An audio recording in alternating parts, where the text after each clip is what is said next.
السلام علیکم ورحمۃ اللہ وبرکاتہ۔ آج کے ہمارے بیان کا موضوع ہے حضرت وحشی کے قبول اسلام کا واقعہ۔ اس سے پہلے آپ ہمارے چینل کو سبسکرائب کریں، بیل آئیکن کو پریس کریں، لائک اور شیئر کریں۔ نحمدہ ونصلی علی رسولہ الکریم، اما بعد، فاعوذ باللہ من الشیطان الرجیم، بسم اللہ الرحمن الرحیم۔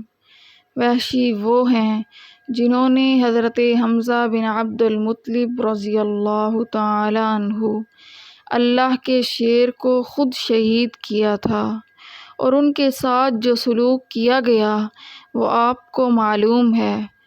رسول اللہ صلی اللہ علیہ وسلم کے سامنے جب وہ آئے اور انہوں نے بیعت کا ارادہ کیا تو آپ صلی اللہ علیہ وسلم نے ان کی بیعت قبول کی۔ انہوں نے کلمہ پڑھا اور آپ صلی اللہ علیہ وسلم پر ایمان لے آئے۔ آپ صلی اللہ علیہ وسلم نے ارشاد فرمایا، وحشی، اگر تم میرے سامنے بار بار نہ آؤ تو اچھا ہوگا، اس لیے کہ مجھے اپنے چچا یاد آ جاتے ہیں۔ یہ قدرتی بات بھی ہے اور بہت لطیف جذبہ، احساس اور اعلیٰ درجے کی انسانیت ہے، لیکن انہوں نے جو کلمہ پڑھا اور آپ صلی اللہ علیہ وسلم کے ہاتھ پر اسلام لے آئے، اس نے ان کے اندر ایسا انقلاب پیدا کر دیا، ایسی روحانیت پیدا کر دی اور ایسی ایمانی قوت پیدا کر دی جس پر آج بڑے بڑے اولیاء اللہ رشک کر رہے ہیں۔ یہی وحشی ہیں جنہوں نے مسلمہ کذاب کو قتل کیا۔ جب اس واقعے کو پڑھتی ہوں تو کہتی ہوں کہ حضرت وحشی رضی اللہ تعالی عنہ کی نگاہ انتخاب کو داد دینی چاہیے۔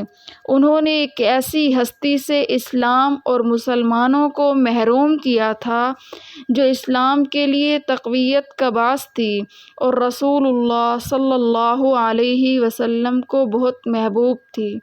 اس کی تلافی اور کفارے کے لیے انہوں نے ایسی ہستی کا انتخاب کیا جو سب سے بڑھ کر رسول اللہ صلی اللہ علیہ وسلم کے نزدیک مبغوث تھی۔